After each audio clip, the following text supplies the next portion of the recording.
미래에셋증권 리서치 센터를 이끌고 계시는 서철수 센터장님 모셔봤습니다. 어서 오세요. 네, 안녕하세요. 반갑습니다. 반갑습니다. 네. 저희가 앞에 이야기가 좀 길었죠, 센터장님. 훈훈하던데요. 그래요? 좀 네. 훈훈하게 열어봤는데 일단은 최근에 시장도 네. 좀 변동성이 심하다가 조금 훈훈해진 것 같아서 네. 일단은 시장이 좀 그래도 분위기가 바뀐 요인 어떻게 바라보고 계신지 듣고 본격적인 이야기 들어가 볼게요. 글쎄 뭐 내년 시장을 전망하는 거니까. 네. 근데 연말 지금 뭐 어떻게 보면 시기적으로도 조금 변동성이 왔다 갔다 할 수 있는 시기죠. 시기고 중요한 거는 단기적인 출렁임보다는 조금 더 큰 틀에서 내년 시장을 움직이는 변수가 뭐냐 이런 네. 부분들을 좀 짚어볼 필요가 있어서 이제 오늘 자리를 나왔고요. 네. 그런데 최근 들어서 조금 그나마 숨통이 트이고 있는 배경에는 제가 보기에는 약간 오늘 인플레 얘기 많이 하겠습니다만 인플레에 대해서 연준이 네. 스탠스를 제대로 잡고 있다라는 것들이 약간 이제 만도감을 주는 것 같아요. 네. 이따가 뭐 자세하게 말씀을 드리겠습니다만 사실 연준이 어설프게 작년에 만들었던 AIT 같은 거 있지 않습니까? Average Inflation Targeting. 그런 식으로 인플레에 대해서 나이번 태도를 취하게 되면 결국에는 호미로 막을 걸 가래로 막아야 되는 상황이 오는 거죠. 네. 그런데 뭐 6월 달에 점도표 인상도 하고 또 최근 들어서 뭐 테이퍼링도 좀 빨리 하고 네. 또 늘린다고 하고 또 금리 인상에 대해서도 종전보다는 조금 높은 마인드를 갖고 있고 네. 그러면서 이미 글로벌 특히 미국 채권 시장에서는 인플레에 대한 걱정들을 조금씩 누그려 들어가고 있습니다. 네. 그런 것들이 당장은 뭐 인플레 이런 것 때문에 연준이 내년도 금리 인상할 것 같으니까 좀 불편해 보이긴 하지만 네. 사실은 그게 장기적으로 놓고 봤을 때는 오히려 인플레와 금리를 안정시킨 요인이 되기 때문에 시장 입장에서는 큰 우려가 잠재적이었던 큰 우려가 조금 누그러지는 상황이 될 수도 있겠고 네. 그 하나가 있겠고요. 그리고 이제 어제 애플도 그랬습니다만은 요새 메타버스 테마가 되게 핫하죠. 네. 그렇죠. 뭐 우리나라도 그래요. 뭐 NFT 뭐 이런 금방 뭐 올라가니까 그런 얘기만 나와도.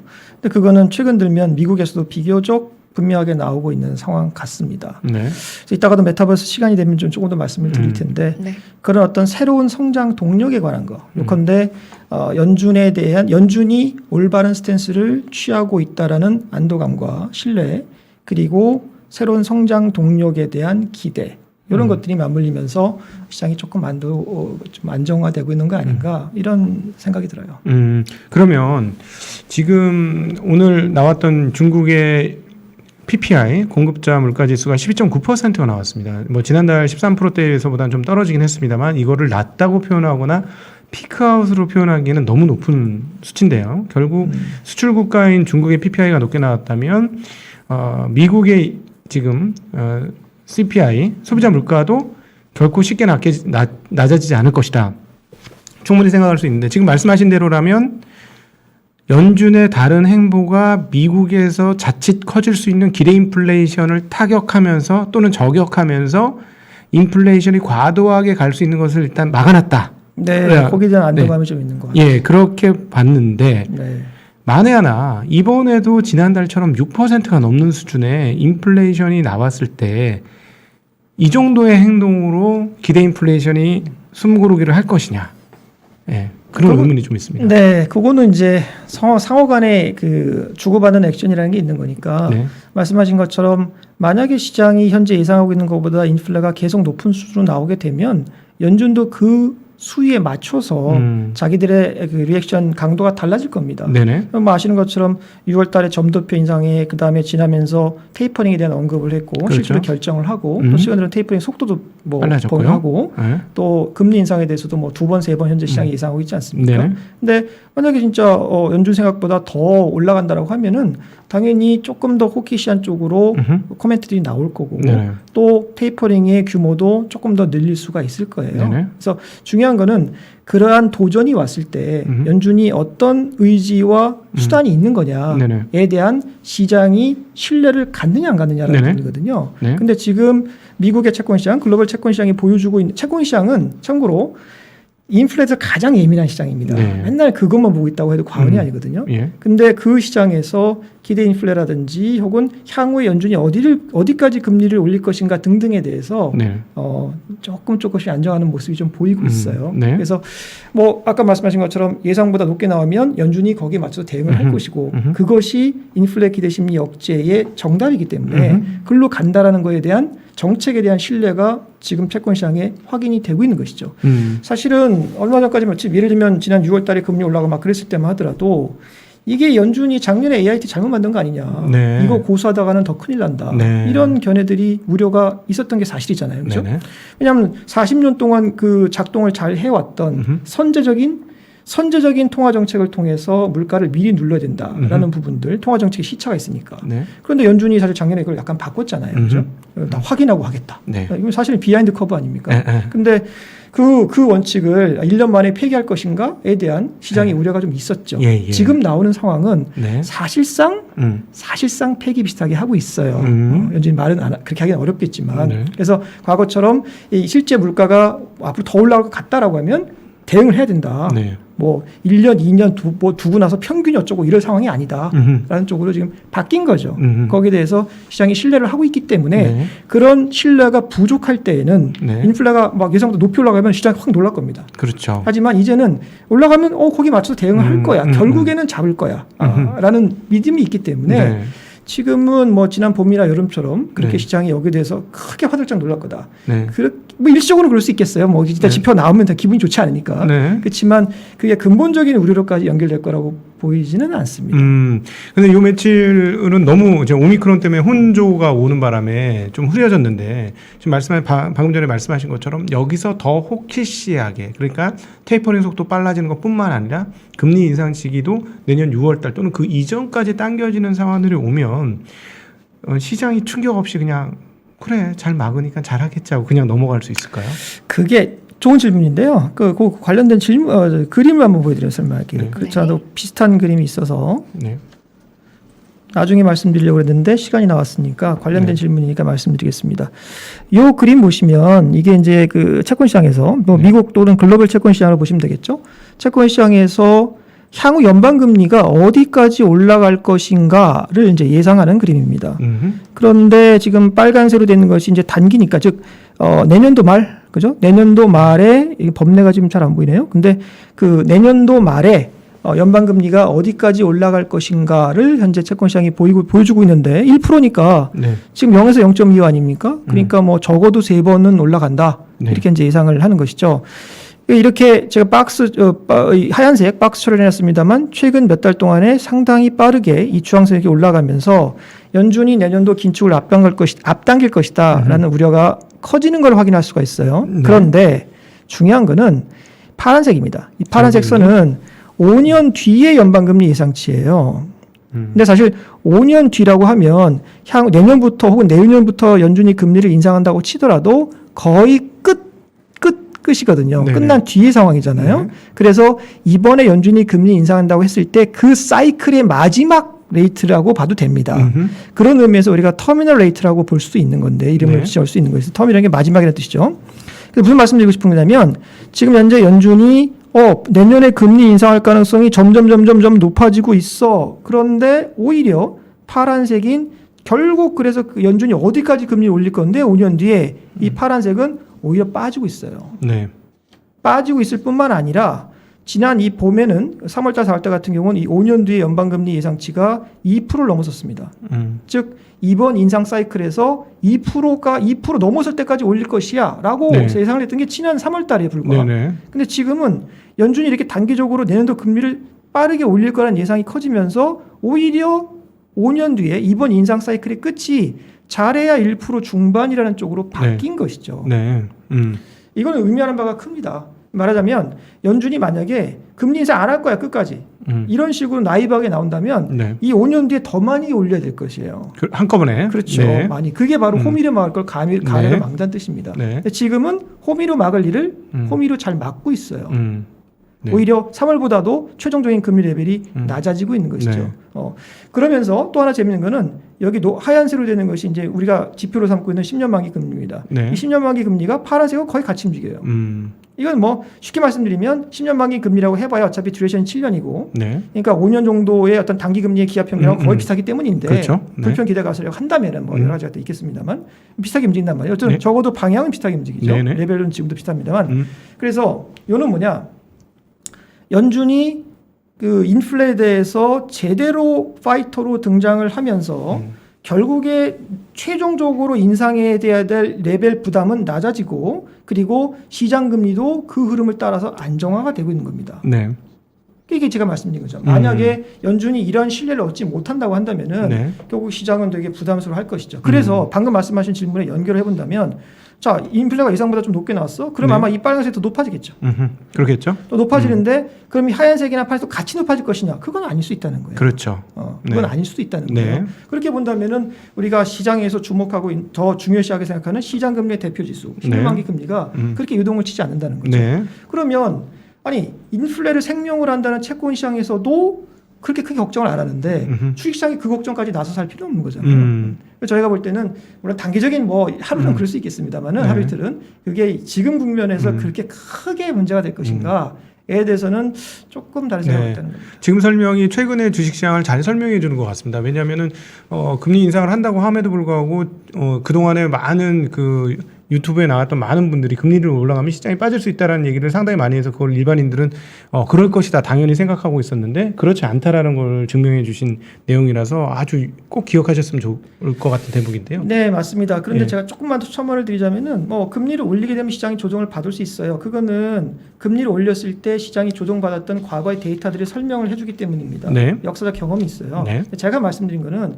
여기서 지금 올해 그 금리가 올라간다고 막 내년도 연말이면 1년 후에 금리가 이렇게 올라갈 거라고 예상을 하고 있지 않습니까? 예. 저 예상대로 될지 안 될지는 알 수 없어요. 그렇죠. 상호 계속 그 상호작용을 하고 있기 그렇죠. 때문에 네. 지금 이렇다는 거고 만약에 실제로 내년 가가지고 금리를 올리게 되면 그때 일정부 영향을 받을 수도 있습니다. 네네. 근데 그거는 그때 가봐야 하는 것이고 또 그때의 주식시장을 얘기하는 것이기 때문에 네. 지금 시점에서 얘기하는 건 아니라는 거죠. 네. 그래서 네. 아까 질문 주신 것처럼 이번 주에 나오면 어떨 것이냐에 대해서는 제가 그렇게 대답한 것이고 네. 1년 뒤의 상황은 그때 가봐야 하는 거죠. 그렇죠, 그렇죠. 근데 네. 하여튼 중요한 포인트는 네. 연준이 신뢰를 얻기 시작했다. AIT에 대한 우려가 있었으나 네. 그거를 사실상 폐기하고 폐기라는 좀 과격하네요. 뭐 그걸 잘 따르지 않고 네. 전통적인 혹은 뭐 선제적으로 혹은 여기에 대해서는 단호하게 대응을 해야 된다는 걸 하면서 시장이 특히 채권 시장이 거기에 대한 신뢰를 충분히 보여주고 있다. 그래서 지표가 당장 약간 서프라이즈 샥으로 나온다 하더라도 네. 그게 아주 의미 있는 것은 아닐 것이다 라는 것 가지고 그다음에 아까 말씀 주신 것처럼 이것이 금리가 올라갔을 때 주시장 조정을 받는다 받지 않는다 이런 거랑은 뭐 그럴 수도 있습니다. 네, 네. 근데 현 시점에서 그거를 단정적으로 말씀드리긴 조금 어려운 것 같습니다. 네. 그러면 한마디만 더 여쭤봐요. 연결된 질문이기 때문에 여기 시장 강론으로 조금 들어가서 보면 사실 뭐 대형 빅테크는 이제는 그야말로 자이언트가 돼가지고 무슨 일이 어떻게 벌어져도 별반 문제 없을 것 같고 걔네들은 좀 논외로 치고 이렇게 금리가 올라갔을 때 물론 이제 지금 타겟팅이 1%밖에 안 되니까 뭐 무시할 수 있는 수준이야라고 얘기할 수도 있지만 사실 상당히 많은 레버리지가 깔려 있는 상황이라는 점을 감안해 보면 금리에 올라가는 것이 과거에보다 상당히 시장에 충격, 금리 인상 자체가 레버리지로 작용하지 않겠는가?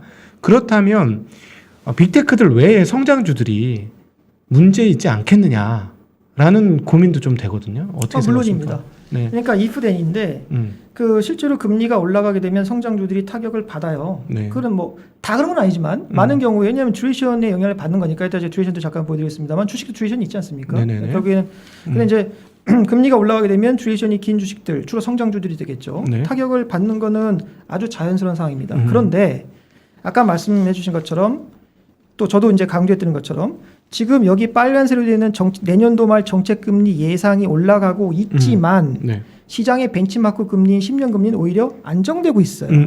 그리고 네. 이 내년도 연말 이 빨간색이 내년도 연말 연방금리 예상치가 올라간다는 말이 지금 현재 미국의 단기 금리가 당장 올라간다는 얘기가 아닙니다. 네네. 그렇죠. 내년에 올라간다는 그렇죠. 얘기니까. 예, 예. 네. 그래서 현재 지금의 시장은 단기금리도 뭐 대체로 뭐 물론 장기금리보다는 조금 상방 압력이 있습니다만 인상에 대한 우려가 좀 있으니까 있습니다만 뭐 그렇게 크게 올라가진 않고 네. 장기금리 오히려 안정되고 있단 말이죠. 네. 그래서 지금 시점에서 자 금리가 올라가면 성장률 타격을 받아요. 일반적으로 맞습니다. 네. 그럼 금리가 올라가냐는 거잖아요. 네네, 그렇죠. 근데 지금 올라가지 않는다. 않고 있죠, 아직은. 올라가지 않는 이유가 뭐냐? 말씀하신 것처럼 자 인플레가 높게 나오면 금리 올라가는 거 아니야?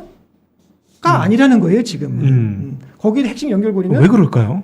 아까 말씀 연준에 대한 신뢰가 있다는 거잖아요. 거기 연준이 인플레가 더 높게 나면 거기 더 세게 대응할 거고 결국에는 인플레를 잡을 수 있다라는 그런 신뢰가 없으면 얘기가 다릅니다. 네, 아니 그러면 정말 진짜 궁금한 게 이 정도의 인플레이션인데 제가 지금 계속 의문하고 있는 게 미국 시장에 있어서 인플레이션이 3% 뭐 2.5% 이런 정도면 10년물 국채금리 1.5% 그래 그럴 수 있겠어 하는데 물론 기저효과이긴 합니다만 5%도 아니고 6%가 나오고 또 6%가 나온다는 이 상황에서 1.5%는 채권 시장이 아주 안정되게 잘 돌아간다고 생각해야 하는 건지 아니면 채권 시장만 너무 과도하게 자기네 나름대로 해석하고 있는 거 아니냐. 이거 너무 어려운 질문인 것 같아서 아니 시청자분들한테 중요한 되게 말씀하신 대로 중요한 질문인데 연준도 그렇고 채권 시장도 뭐 상당수는 사실은 뭐 과반 이상은 그러니까 시장이 이렇게 움직이겠죠. 지금의 인플레이션은 결국엔 일시적이라고 보는 겁니다. 근데 그 일시적이라는 게 이게 시간으로 따지면 되게 애매하잖아요. 그렇죠. 저는 일시적이라는 표현 자체가 조금 오해 소지가 있기 때문에 이례적이라고 해야 되나? 아니면 과도기적이라고 해야 되나? 즉 계속되지는 않는다는 거예요. 왜냐하면은 이번 인플레의 가장 큰 촉발된 요인은 사실은 코로나란 말이죠. 그렇죠. 근데 코로나가 매년 나옵니까? 물론 지금은 이제 연장이 되는 구간이긴 하지만 그게 이번에 나오고 또 3년 뒤에 또 나오고 5년 뒤에 또 나오고 계속 그런 거는 아닐 것 같잖아요. 그렇죠. 뭐 나중에 될지 모르겠어요. 근데 지금 그렇게 보지 않기 때문에 결국 코로나라고 하는 건 되게 특별한 상황이다. 특별한 상황에서 공급망 충격으로 비롯된 인플레가 지금 나오는 것이지 결국에 이따가 잠시 뒤에 바로 인플레 말씀드리겠습니다만 결국에는 진정이 돼가는 방향일 거라고 보는 거죠. 지금 금리는 10년 만기 금리예요. 따라서 향후 10년 쭉 긴 기간에 대한 일종의 기합 평균으로 나온 금리라고 보는 거죠. 그래서 지금이 일적이라고 한다면은 먼 시점에서 놓고 봤을 때는 사실은 그 영향이 별로가 되겠죠. 만약에 지금 40년째 이어지고 있는 전체적인 디플레 상황.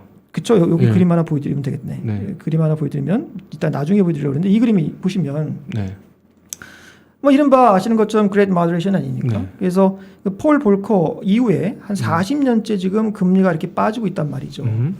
이 금리가 빠지고 있는 가장 큰 이유는 잘 아시는 것처럼 일단은 물가가 안정됐습니다. 그리고 금융위기 이후에는 경제 성장까지 같이 떨어지면서 지금 10여 년 동안 저성장, 저물가니까 당연히 금리는 빠지고 있는 것이죠. 이거는 지금 수십 년째 계속이 되고 있는 것인데 이게 만약에 뭐 아까 말씀하신 것처럼 이제는 상황이 바뀌어가지고 물가가 더 이상 빠지지 않아. 그레이트 마더레이션은 끝났어. 금리도 뭐 이제 올라갈 일만 남았어. 이래 버리면 장기금리가 당연히 올라가겠죠. 장기금리 10년을 한국 10년을 반영하는 것이니까. 하지만 현재 채권 시장이 보여주고 있는 1% 중반의 채권 금리는 물론 수급적 요인이 뭐 가세돼 있겠습니다만 그런 교란을 빼놓고 본다고 하더라도 장기간에 걸쳐서 미국의 물가나 경기가 다시 옛날처럼 이렇게 뭐 이런 상황이 될 거다라고 안 본다는 겁니다. 물론 이 전망이 맞았나 틀렸느냐? 그건 10년 지나봐야 알아요. 혹은 10년이 가면서 확인될 수 있어요. 가는 과정에서 당연히 금리는 그걸 반영해서 바뀌겠죠. 그러나 적어도 지금 시점에서 예상되는 상황으로는 그렇지 않다고 채권 시장은 보는 겁니다. 여기서 되게 의혹을 할 수밖에 없는 지표들이 오늘 나왔습니다만 구인구직이 1,100만이라고 구직이 1,100만이라고 나왔고 그다음에 지난주에 주초에 나왔나 전년 대비 임금 인상률이 굉장히 높게 나오더라고요. 네, 맞습니다. 그러면 임금 인상률이 이렇게까지 높게 나오면 미국 소비자 물가가 옛날처럼 모더레이션 이 기간처럼 다시 밑으로 떨어질 거냐? 지금 치솟았는데 저게 다시 계속해서 치솟을 것이냐? 이 부분에 대한 고민을 해야 인플레이션이 어떻게 될 건지 조금 상상할 수 있을 것 같은데 어떻게 그거 보십니까? 되게 중요한 부분이죠. 연준 내부에서 노동시장의 구조적 변화가 생기고 있는 거냐 아닌 거냐에 대해서 논란이 있습니다. 여전히 상대적으로 다수는 노동시장의 구조적 변화를 그렇게 인정하고 싶지 않아 해요. 경제활동 참여율이 이번 코로나를 지나면서 한 단계 레벨 다운됐지만 다시 코로나 이전으로 올라갈 수 있을 거라는 희망을 버리지 않고 있습니다. 그러다 보니까 고용이라는 부분들을 포기하지 않고 인플레가 일시적이라는 그거랑 맞물리면은 지금의 완화적인 통화 정책, 확장적인 재정 정책을 유지해야 한다는 게 현재 그렇죠. 민주당 다수의 의견인 거죠. 미국 그렇죠. 민주당 정부. 네, 그렇죠. 네. 근데 사실은 뭐 일부 호키시한 연준의 인사라든지 또 다른 뭐 공화당 뭐 이런 쪽에서는 혹은 뭐 통화론자라든지 이런 양반들 같은 경우는 아닐 수 있다. 네. 그 미국의 고용 시장이 구조적으로 변했다. 네. 예를 들면 또 관련된 그림도 어쩌다 보니까 하나 또 있네요. 제가 보고 말씀드리죠. 그 예를 들면 이런 거죠. 지금 나와 있는 미국의 55세 이상 노동자 수를 보면 당연히 시간이 지나면서 계속 늘지 않았습니까? 늘지 않았겠어요? 이게 어떤 베이비 부모고 가장 많은 세대니까. 그런데 이번에 코로나를 지나면서 한 단계 레벨이 다운됐고 이것이 과거의 추세로 복귀할 거냐 아니라고 본다는 겁니다. 네. 근데 이건 뭐 미국뿐만이 아니라 유럽도 비슷하고 부모들이 대부분 은퇴를 하니까 네. 그러니까 노동시장에서 구조적인 퇴장이라는 게 생긴 거 아니야? 이렇게 본다면은 경제활동 참가율도 옛날로 돌아갈 수 없는 거 아니야? 그렇죠. 지금 실업률 뭐 5% 이렇게 떨어진 것도 사실은 거의 완전 고용에 다가간 거 아니야? 그리고 그 증거가 임금의 상승으로 나오는 거 아니야? 그러니까요. 이렇게 주장을 하는 견해가 분명히 있단 말이죠. 네. 그런 주장을 만약에 연준이 수용하게 된다면은 야 진짜 그 완전 고용에 다가선 건가? 그러면 우리가 너무 이징을 하고 있는 거 아니야? 그러니까요. 물가는 난리인데 이런 식으로 하면서 스탠스를 바꿀 수가 있을 거예요. 근데 아직까지 파월과 더 많은 연준 내부의 인사는 이건 아직 모른다. 네. 아직까지는 고용시장이 더 우리가 늘릴 수 있는 여지가 있다. 왜냐하면 부모 은퇴는 인정할 수 있어도 30대, 40대 특히 여성 그 근로자들 중심으로 해서 아직까지 안 나오고 있단 말이죠. 노동시장에. 네네. 그런 부분들은 애들 학교 문제도 있고 뭐 여러 가지 코로나 문제가 있는 거 아니냐. 그런 게 완화가 되면 다시 돌아올 수 있어. 라고 이제 계속 생각을 하면서 이 주장을 밀고 있는 것이죠. 네. 그런데 이와 같은 이 인플레가 구조적으로 변할 것이냐 말 것이냐. 아까 방금 전에 보였던 것처럼 진짜 뭐 그레인 마더션이 이제 깨지는 거냐. 네. 다시 이와 같은 쭉 하락했던 물가가 뭐 이거야 일적이지만 다시 빠진다고 보는 거 아니겠습니까? 그렇죠. 근데 이게 빠지는 게 많이 못 빠지고 다시 야금야금 이렇게 올라가는 쪽으로 가는 거 아니야? 이렇게 그 보는 근거에는 앞서 말씀드린 것처럼 노동도 있지만 사실은 또 하나인 세계화의 문제도 있습니다. 네. 이게 이제 글로벌라이제이션 인덱스라는 게 여러 관점에서 볼 수가 있을 텐데, 이건 뭐 한 교수를 영국의 교수 자료를 갖고 온 겁니다만 아주 길게 1880년대부터. 근데 1980년대 초반부터 글로벌라이제이션이 상당히 빠른 속도로 진행이 되죠. 잘 아시는 것처럼. 네. 그런데 이때가 바로 2008년 금융위기입니다. 네. 금융위기 이후에는 사실은 오히려 약간 정체되고 있어요. 이 속도에 비하면 이거는 턱없이 정체된 것이죠. 네. 그런데 이건 사실 이번 코로나까지는 반영이 안 된 것이고 코로나까지 치면 더 하락했을 가능성이 다분히 있고 네네. 미중의 갈등이 심해질수록 역시 더 그러합니다. 생태계를 따로 조성하고 있기 때문에. 네. 그래서 이런 것들이 과연 어떤 의미를 갖는 거냐? 바로 예를 들면 이런 거예요. 그림 보시면 이거 뭐 직관적으로 잘 아시죠? 경제에는 총 수요가 있고 총 공급이 있습니다. 네. 아주 단순하게 그냥 보여드리는 거예요. 시간이 지나면서 총 수요도 늘어나고 총 공급도 오른쪽으로 늘어나는 게 일반적입니다. 하지만 제가 총 수요는 그냥 세워놨는데 상대적으로 더디게 늘기 때문이기도 하고 그 이유에는 배경에는 양극화라는 부분이 있죠. 네. 양극화가 심해지면 수요가 유효수가 크게 늘기 어렵습니다. 그래서 네. 일단 고정으로 두고 편의상. 그다음에 이 공급 곡선은 계속해서 오른쪽으로 이동하면서 균형점이 1에서 2에서 3에서 4로 이런 식으로 이동을 해온 거예요. 근데 한 경제 공급을 늘리는 가장 중요한 혹은 거의 모든 팩트는 대부분 이 네 가지로 설명이 됩니다. 네. 경제학 교과서에 나오는 것처럼 노동과 자본이 가장 중요하고요. 네. 그리고 기술이 생산성을 높입니다. 근데 세계화라고 하는 부분이 이 노동과 자본을 훨씬 더 원활하게 돌아가게 하는 부분이었어요. 네네. 그런데 네. 보세요. 이제는 노동력이 주춤해지기 시작을 했죠. 앞서 말씀드린 것처럼 2008년도 금융위기부터 세계화도 주춤해집니다. 네. 그죠? 물론 기술이 열일을 하고 있습니다만 네. 그러다 보니까 이 오른쪽으로 이동하는 속도가 점점 더뎌지고 있는 것이죠. 더뎌지고. 네. 그러니까 경제가 증가하는 속도도 점점 더 느려지고 네네. 또 인플레가 낮아지는 속도도 점점 느려집니다. 여기 보시면 2008년도 이후에 경제가 뚝 떨어졌죠. 계속 기고 있고 물가도 처음에 빨리 빠졌다가 점점 떨어지는 속도가 둔화되고 있단 말이죠. 네네네. 요컨대 경제가 계속해서 안정적으로 성장도 하고 물가도 안정적으로 이루어지는 골디락스를 이루려고 한다면은 네. 경제가 계속 오른쪽으로 공급이 늘어날 필요가 있습니다. 음. 지금은 이게 힘들어졌어요. 특히 이미 머추어한 선진국 같은 경우는 특히 이 문제에 직면한 겁니다. 그러겠죠. 네. 그러면은 이걸 어떻게 돌파할 것이냐, 돌파구가 뭐냐. 네. 내가 정책 위반자거나 혹은 세계 경제를 움직이는 기업이라면 당연히 그런 고민과 궁리를 할 거 아닙니까? 네. 그래서 나온 게 뭐겠어요? 옛날에 일본의 80년대 보면 똑같은 문제 직면했을 때 일본이 했던 거는 돈 갖다가 다리 깔고 공항 만들고 나중에 아무도 안 쓰고 뭐 네. 이런 거잖아요. 네네. 그런 식의 자본 투자는 아닐 거라는 거죠.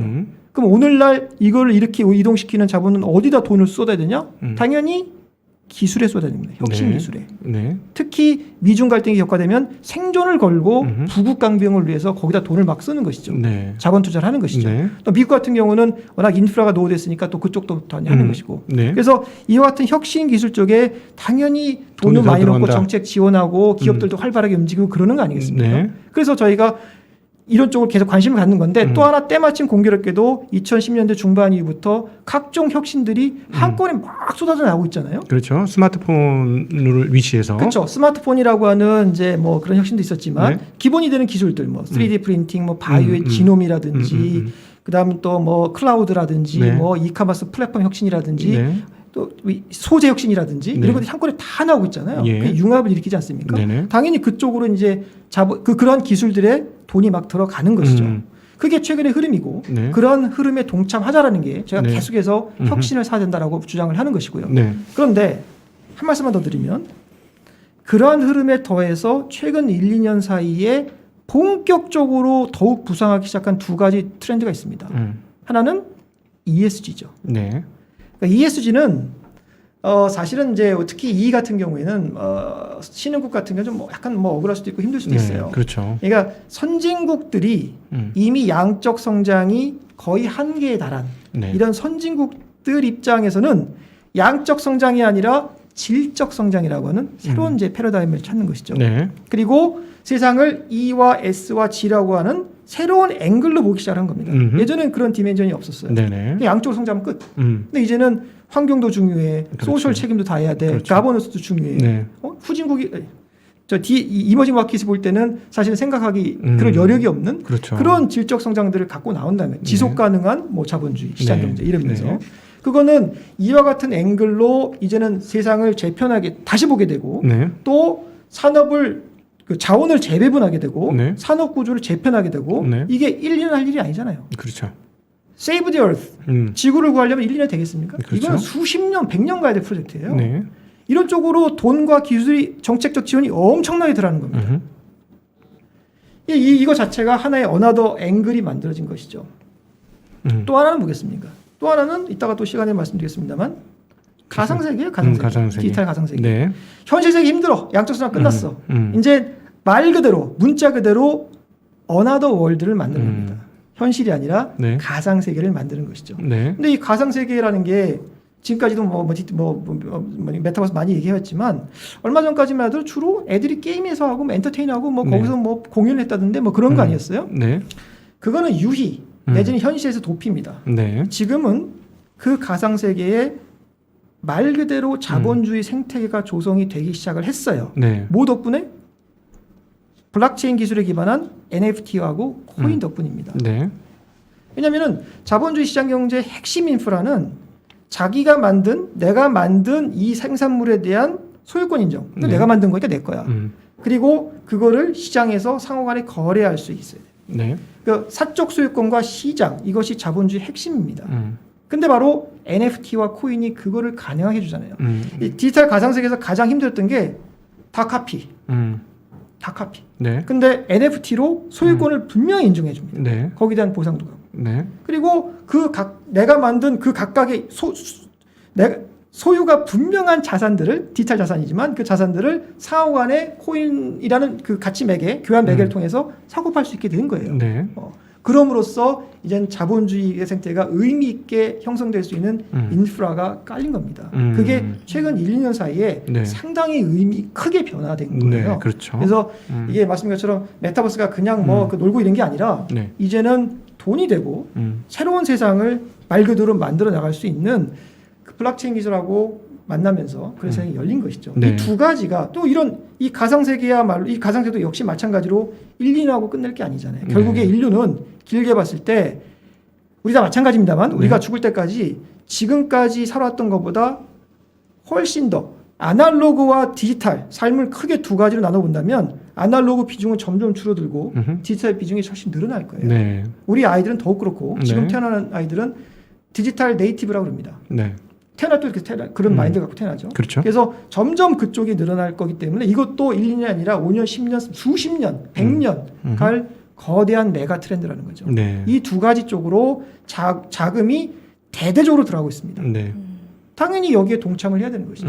저희가 이제 이따가 주목할 테마 업종도 여쭤볼 겁니다만 사실은 또 이 시점에 센터장님을 모신 게 연말을 맞아서 내년 전망, 하우스뷰 이런 거 여쭤보고 싶어서 또 모신 거기도 해서 그동안 이제 센터장님을 이제 뵙고 제가 뵌 분들은 보통 내년 전망 여쭤보면 상고하저를 주로 많이 말씀을 하셨던 것 같은데 우리 센터장님은 어떤 하우스뷰를 또 가지고 계신지 궁금하거든요. 이것도 좀 들어볼 수 있을까요? 저희 미래에셋 증권은 이제 뭐 아시는 분들은 아시겠습니다만 뭐 내년도 코스피가 전망이 얼마다 이런 거는 이제 저희는 그렇게 큰 의미를 두고 있지는 네. 않고 그렇습니까? 전반적인 방향이나 뭐 분위기를 말씀드릴 수 네네네. 있겠죠. 이제 왜냐하면 지수라는 거는 뭐 가중 평균이든 뭐 무슨 평균이든 어쨌든 평균이기 때문에 네. 지수가 오른다라고 하는 거는 이제 더 많은 종목이 오른다는 의미고 지수가 빠진다는 또 반대 의미가 되겠죠. 네.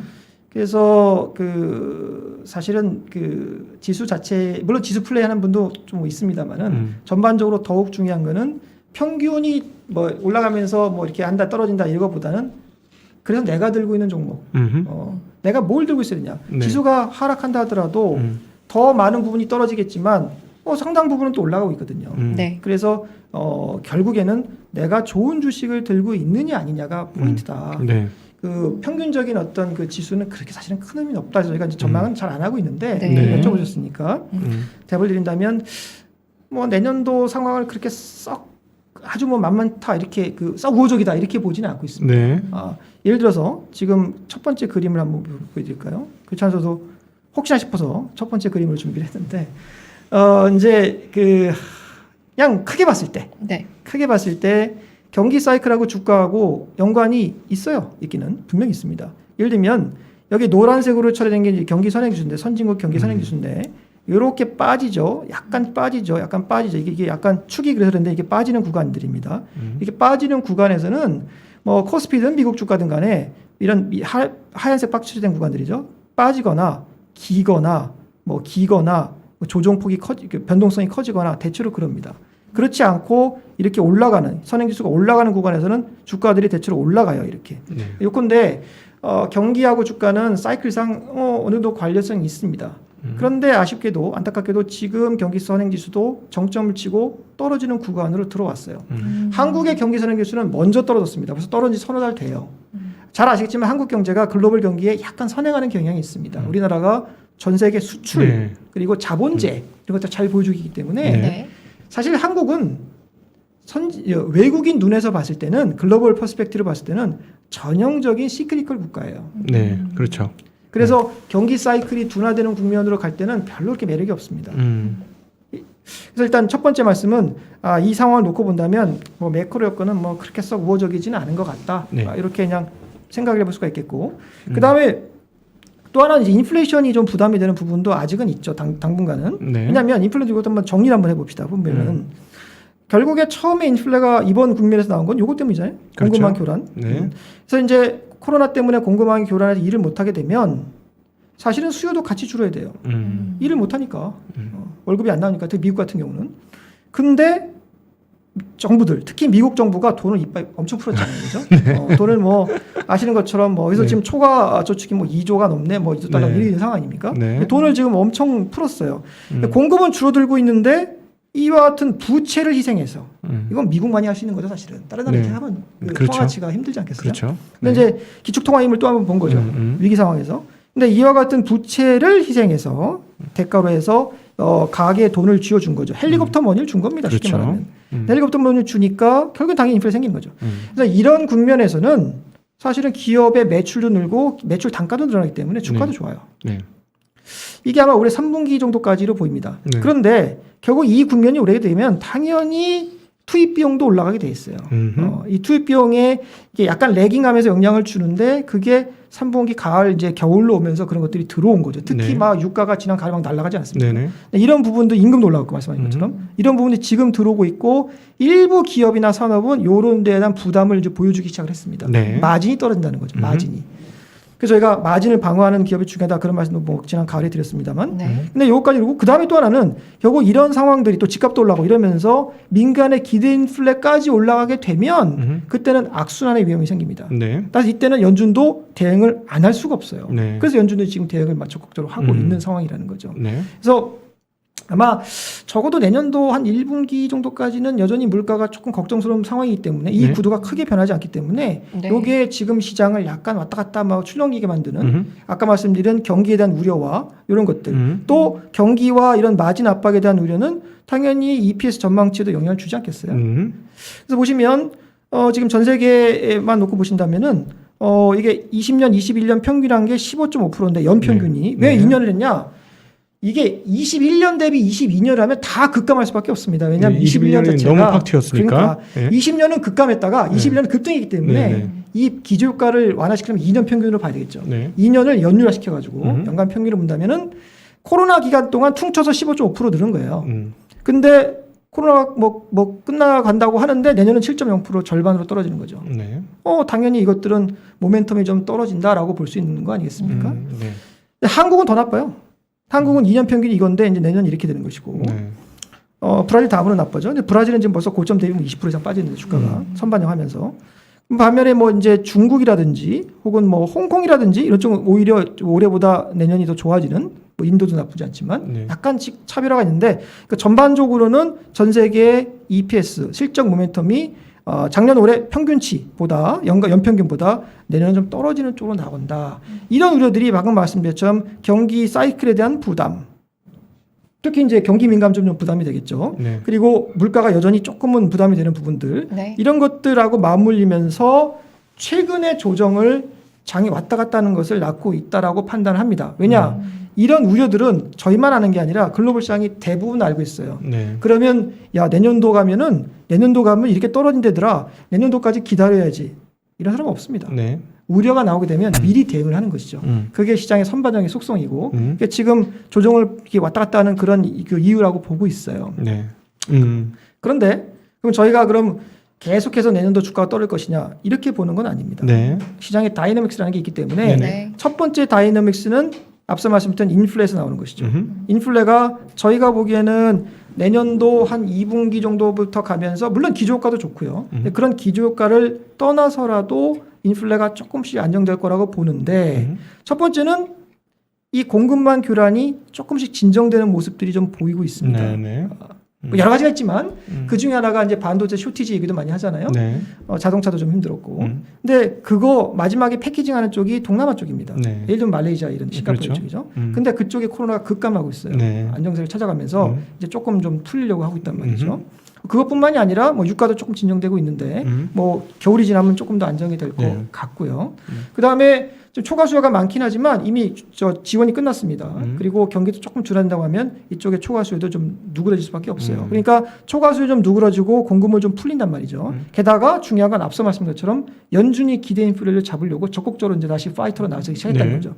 이런 요인들이 맞물리면서 내년도 2분기 정도부터는 인플레가 조금씩 안정될 거라고 보인단 말이죠. 그런 것들은 방금 말씀했던 부담 요인들이 좀 진정되는 방향으로 나가는 거 아니겠습니까? 그런 것도 이제 다이너믹스를 갖는다 이렇게 볼 수가 있는 것이죠. 네. 그래서 저희가 볼 때는 또 먼저 내년도 중반 이후로 가면 또 내후년을 반영하기 시작할 것이고요. 내후년 같은 경우는 또 이익이 조금씩 늘어나는 방향으로 보여요. 현재까지는. 네. 그런 것들이 마냥 떨어지는 것이 아니라 시장이 조금 조정을 왔다 갔다 할 것이다. 왔다 갔다 하는 그런 정도의 움직일 것이라고 제가 보는 이유입니다. 네. 자, 그러면 이제 우리 센터장님하고는 앞서 얘기하시려고 했던 메타버스 그다음에 ESG 관련 이야기를 해야 되는데 이제 빨리 그쪽으로 넘어가기 전에 하나만 여쭤보고 인플레이션과 종합해서 한번 ESG가 사실은 선진국에서 중요한 개념이긴 하지만 거기서 꺼낸 개념이긴 하지만 최근에 와서 인플레이션과 연결되는 ESG에서 가장 두드러진 국가는 저는 중국이라고 봅니다. 중국이 이를 너무 강조하다 보니까 이제 구조적으로 전기세도 올리고 그다음에 생산 제한도 하면서 중국발 인플레이션은 저는 거스를 수 없을 것 같다는 느낌 많이 들거든요. 이거 단기적으로 생산자 물가지수 오르는 거가 아니고 걔네가 글로벌 공급망에서 세계의 완전한 공장에서 세계의 제한적 공장으로 바뀌는 거 아닌가 하는 의혹이 상당히 있어요. 그래서 만약에 얘네가 전기세 올리고 그 다음에 공급을 좀 축소해가지고 인플레이션이 난다고 하면 내년도에 기고 효과로 지금의 그 기저로 높았던 게 기고로 낮아지는 인플레이션이 과연 올 수 있을까 하는 의혹이 조금 있거든요. 혹시 중국발에 의한 인플레이션이나 이런 것들은 우려 안 되시는지? 지금 말씀하신 거를 뭐 제가 이해하는 바로는 첫 번째는 약간 그린 인플레이션 관련된 말씀하신 것 같고요. 예. 두 번째는 이제 중국의 인플레 수출을 말씀하신 것 같은데. 네, 맞습니다. 근데 그 중국의 인플레 수출은 이미 말씀하신 것처럼 중국의 생산자 물가는 상당히 높고요. 물론 소비자 물가는 안정돼 있어요. 그렇죠. 뭐 여러 가지 이유가 있겠습니다만. 근데 중국의 생산자 물가가 지금 상당히 높은 수준에서 만약에 내년에도 같은 수준을 계속 유지한다라고 한다면은 영향을 줄 수는 있겠죠. 물론 이제 그 영향의 정도도 나라마다 다릅니다. 예를 들어서 미국 같은 경우는 전체 경제에서 수입이 차지하는 비중이 뭐 10% 남짓밖에 안 되기 때문에 거기서 그렇게 큰 충격이 아주 뭐 많이 오지는 않을 거예요. 하지만 중국으로부터 많이 수입하는 나라들은 뭐 일정 부분 영향을 뭐 받을 수가 있겠죠. 근데 이제 중요한 것은 이것도 역시 이프덴인데 중국이 그러면 내년에도 자본재 그 PPI가 계속 높은 수준을 유지할 것인가? 그러니까 이 부분이잖아요. 당연히 근데 떨어지긴 하겠죠. 근데 이 부분이 이제 앞서 말씀드린 그린 인플레이션의 영향이 그럼 얼마나 되는 거냐? 그렇죠. 또 이 부분하고 또 연결이 되는 그렇죠. 거 아니겠습니까? 네네. 그래서 사실은 이제 그 부분은 뭐 여러 가지가 섞여 있기 때문에 상당히 복잡해 보이긴 합니다만 제가 보기에는 내년도 중국의 PPI가 올해만큼 높지는 않을 것이다 라고 보고 있고요. 따라서 전 세계에 미친 영향도 제한적일 것인데 우리가 가장 주목해서 보고 있는 미국에는 그 영향력이 더 적을 것이다 라고 보고요. 네. 또 하나는 지금 현재 그 위안화가 달러보다도 강한 흐름을 보여주고 있습니다. 네. 그래서 사실은 중국의 수출품이 미국으로 넘어갈 때 사실은 약간의 인플레를 수출하는 효과가 생기는 것이죠. 그렇죠. 중국 기업들 입장에서는 과거보다 물건을 비싸게 팔고 있기 때문에. 네. 근데 위안화가 그럼 내년에도 지금처럼 그 달러보다 강할 것이냐? 사실 그것도 생각해볼 여지가 있어요. 네. 그래서 제가 볼 때는 올해보다 내년으로 넘어가면서 중국의 다른 나라에 대한 인플레 수출 압력은 조금 둔화될 것이라고 보인단 말이죠. 그리고 미국 같은 경우는 사실 중국의 영향 자체가 그렇게 크진 않다.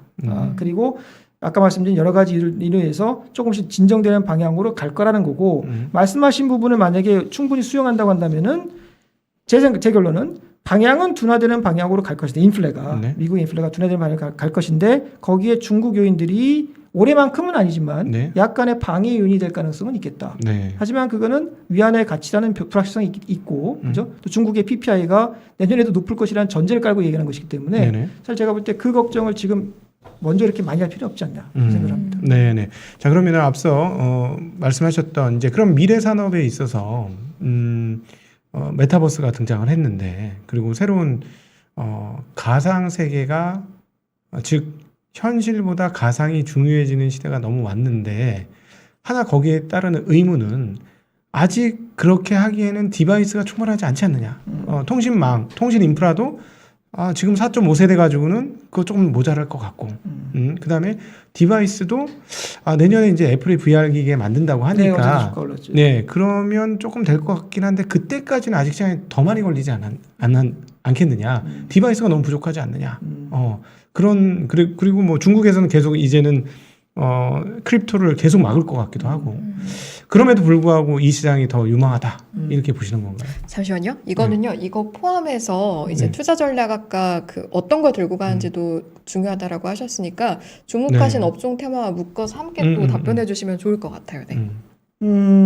예. 그러면은 이제 그 메타버스 얘기를 본격적으로 넘어가기 전에 사실 메타버스는 어떻게 보면 조금 긴 테마이기 때문에 단기적으로 내년도에 저희가 좀 주목하는 업종은 뭐냐, 뭐 이런 거 종목은 뭐냐, 요거 이제 잠깐만 말씀드리면 그림을 볼까요? 그림에 요 그림 내 보시면 이제 미국하고 한국하고 나눠서 본다라고 한다면은 여기 나와 있는 그 그림이 지금 행출이 되는 것이 뭐 이른바 듀레이션이네요. 그러니까 듀레이션이 잘 길게 설명 안 하겠습니다. 그냥 쉽게 생각하면은 실적이 뒤에 뒤쪽에 나오기 때문에 듀레이션이 긴 것이겠죠. 네.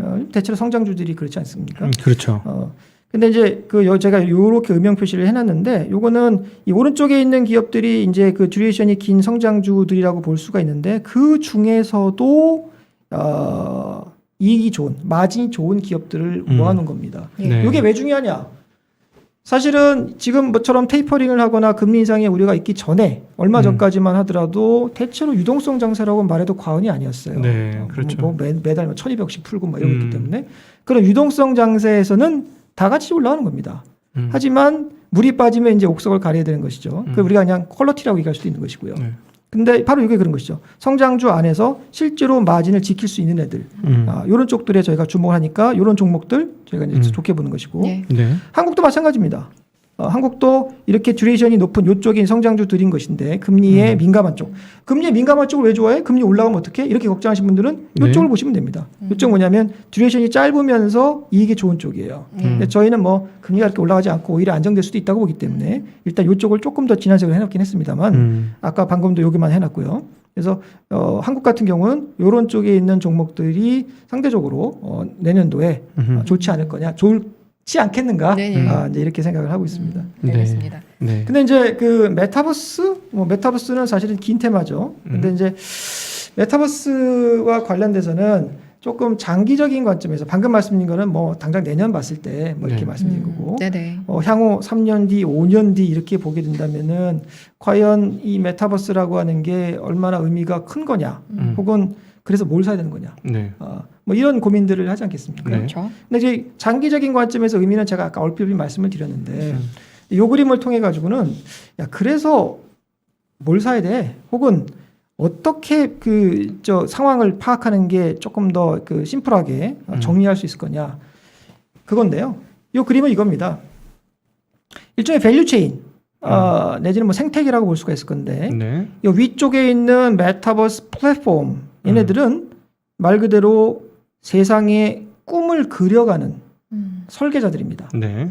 뭐 잘 아시는 것처럼 메타도 뭐 그렇게 한다고 하죠. 네. 또 애플도 뭐 지금 디바이스 뭐 만들면서 한다고 하는 거 아닙니까? 그렇죠. 대체로 이런 뭐 로블록스도 그렇고 제페토도 그렇고 이러한 기업들이 지금 꿈을 만들면서 이 꿈에 대한 높은 밸류에이션을 지금 얻어가고 있어요. 그런데 사실은 여기 나와 있는 이 꿈들의 최종 위너가 될지는 아직은 잘 모릅니다. 그렇죠. 왜 제가 모른다 그러냐면 보십시오. 메타나 애플, 마이크로소프트, 구글 여기 있는 게 뭡니까? 지금까지 웹 2.0을 지배해왔던 빅테크, 빅 플랫폼들이에요. 네, 그렇죠. 그런데 웹 3.0 탈중앙화 시대에도 이 기업들이 과연 계속 리딩할 거냐? 네. 그거는 장기적으로 고민의 여지가 있습니다. 제페토 로블록스만 그려왔습니다만 이것뿐만이 아니라 상당히 많은 멀티버스들이 생길 수가 있는 것이죠. 그렇죠. 혹은 뭐 미들버스, 아주 그런 건 아니지만 그게 탈중앙화의 철학이자 시스템의 작동 원리예요. 네. 물론 당장은 힘들 겁니다. 당분간은 워낙 이 기업들이 자본도 많고 이미 시작한 것도 많기 때문에 네. 아마 치고 나가겠죠. 하지만 장기적으로는 고민의 여지가 있어요, 분명히. 이거는 되게 큰 의미가 있죠. 왜냐하면 저희가 지금 몇 년 동안 빅테크 플랫폼에 대해서 높은 밸류션을 좋았기 때문에, 그렇죠. 세상이 그거 중심으로 갔기 때문에 책들도 많이 나왔잖아요, 플랫폼에 대해서. 네네. 근데 지금은 다른 얘기를 하고 있단 말이죠. 그런데요, 얘네들이 누가 위너가 될지는 모르겠지만 어쨌거나 뭐 여기서 게임을 하든 뭘 만들든 간에 이 바로 밑단에서 그거를 서포트해야 될 기업들이 있는 거거든요. 네, 중요한 기업들이죠, 아주. 그렇죠. 네. 이런 소프트웨어 기업들, 뭐 언리얼이라든지 혹은 뭐 유니티라든지 이렇게 네. 게임 엔진이라든지 요새 어도비도 뭐 엄청 잘해주고 있지 않습니까? 또 마야라든지 오토데스크, 뭐 이런 또 여기는 안 나왔습니다만 그 사이버 보안과 관련된 이런 소프트웨어 엔지니어들 중심으로 한 엔지니어들 그들 사이에서 나눌 만한 종목들이죠. 근데 이런 것들은 당연히 위에서 누가 되든 간에 아까 우리도 쉬는 시간에 그렇죠. 그런 얘기 많이 했습니다만 엔지니어에 대한 수요, 이런 그렇죠. 기업들의 서비스에 대한 수요는 엄청난 거예요. 그렇죠. 네. 마이크로소프트 이겨라, 구글 이겨라, 이기는 편 우리 편입니다. 근데 이런 소프트웨어가 지금 막 각광을 받고 있죠. 그죠? 네. 근데 이런 거를 결국에 구동시키는 건 뭐냐? 결국에는 반도체예요. 반도체죠. 특히 시스템 네. 반도체들. 네. 이걸 또 누가 어떻게 효과적으로 좋은 성능 좋은 걸 만들어낼 것인가. 근데 이제 여기 엔비디아는 양다리를 걸쳤습니다만 네. 엔비디아는 원래 이런 식으로 칩 메이커 뭐 GPU로 시작을 했습니다만 네. 최근 들어가서는 소프트웨어 기업으로 거듭나고 있습니다. 양쪽을 다 가지려고 생태계를 아예 만들려고 하고 있죠. 네. 그래서 제가 엔비디아는 계속 몇 년째 이제 추천을 해드리고 있는데 지금도 네. 토픽 중에 하나입니다. 네.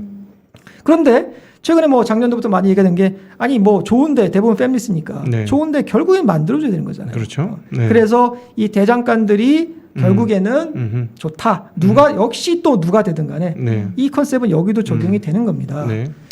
근데 이제 하나 더 고민해 볼 거는 알겠는데 이런 생태계 알고 밸류체인도 알겠어. 그런데 시장이 국면별로 어디에 더 많은 밸류와 가치를 두느냐는 좀 다른 거 아니냐. 그렇죠. 그래서 꿈이 막 펼쳐나갈 때는 위쪽에 더 많은 관심을 둘 것이고 그러겠죠. 높은 밸류에이션으로 보상을 할 것이고 근데 야 이거 너무 나간 거 아니야? 시장이 그러면서 뭐 닷컴법을 꺼지지만 꺼진다. 네. 혹은 뭐 그렇게까지는 아니더라도 이 부분에 이제 조정이 나온다고 하면 네. 결국에는 실적이 중요하지. 누가 되든 만들어내는 네. EPS로 담보가 되는 네. 이런 쪽들이 결국 더 보상을 받은 국면도 올 수 있잖아요. 그렇죠. 근데 이제 저희가 보기에는 아마도 당분간은 위쪽에 위에 있는 이 꿈들이 왜냐하면 아직까지도 꿈이 워낙 다양하고 네. 이 비전의 설계자들이 확실히 그림을 아직까지는 보여주지 못하고 있기 때문에 네. 그게 여백에 밀 수도 있고 앞으로 커나가야 될 성장의 룸일 수도 있는 것이죠. 이것들이 지금은 더 많은 희망과 상상력을 이렇게 자극하고 있다 보니까 네. 지금은 그 당분간은 이쪽이 조금 더 많은 밸류를 멀티플을 받을 것이다. 네. 라고 이제 보고 있는 겁니다. 그런데 시간이 지나면은 조금 근데 그 안에서도 아까 말씀한 것처럼 빅테크가 여전히 할 거냐 아니까 좀 봐야 되는데 또 시간이 지나면 이 아래쪽으로 혹은 국면이 바뀌면 이 아래쪽으로 관심의 우선순위를 바꿀 필요도 있겠죠. 근데 그건 나중 얘기고 일단 현재로서는 제가 볼 때는 이 위쪽이 조금 더 각광을 받는 국면이 좀 더 갈 것 같습니다. 그러면 센터장님 사실은 저는 인류 운명에 있어서 가장 중요한 건 인간 그리고 에너지 최근에 하나 더 붙인 게 인류 문명이 이렇게까지 발달한 데는 움직임, 모빌리티가 중요하다고 생각했어요. 저는 오히려 구글, 애플, 메타 이런 애들이 타격을 받게 하는 데가 모빌리티의 혁명이 오면 쟤네들이 그냥 방구석에 앉아 있는 게 아니라 돌아다니기 시작하는 상황들이 발생했을 경우 어떻게 될 거냐. 즉 테슬라가 지금 그 가치 사슬을 확장하기 시작했잖아요. 정말 우습게 보이던 테슬라가 4년 전에 우습게 보이던 테슬라가 좀 놀랍게 변신을 하고 있는데 그런 것들이 상호 방해가 되거나 이러면서 지금 뭐 확고부동한 절대자처럼 보이는 저 빅테크들을 오히려 다른 빅테크들이 건드릴 수 있는 여지는 없을까요? 그러니까 아까 말씀드린 연결이 되는 부분입니다. 이제 영역 간의 자이언트들끼리 자이언트가 너무 커지니까 어깨도 맞부딪히고 이제 당연히 영역 간에 그런 게 생길 수가 있겠고요. 근데 이제 아까 모빌리티 말씀하셨는데 사실 움직이면서도 뭔가는 해야 되겠죠. 왜냐면 자율주행에 오면 또 관해서 또 이제 이런 것들 디지털 세상을 갈 거니까. 그런데 이제 아까 잠깐 테슬라 말씀을 주셨는데 테슬라가 갖는 어떤 혁신 측면에서의 의미는 제가 보기에는 인류의 궁극적으로 유한한 자원인 데이터와 에너지 이 두 가지를 다 주도하고 있다는 겁니다. 그렇죠. 네. 그건 되게 큰 의미가 있어요. 네. 아까 말씀드린 구글, 마이크로소프트 전부 다 데이터예요. 그렇죠. 데이터죠. 에너지를 하는 쪽은 그렇죠. 아닙니다. 네. 근데 테슬라는 두 가지를 다 하고 있어요. 그게 상당히 큰 의미가 있고요. 근데 이제 그 테슬라도 테슬라지만 또 그 기업을 말씀드렸고 또 예를 들어 우주 산업 같은 걸 말씀드리면 지금은 우주 산업 로켓 쏘고 인공위성 쏠 때 그 본체를 3D로 한 번에 찍어냅니다.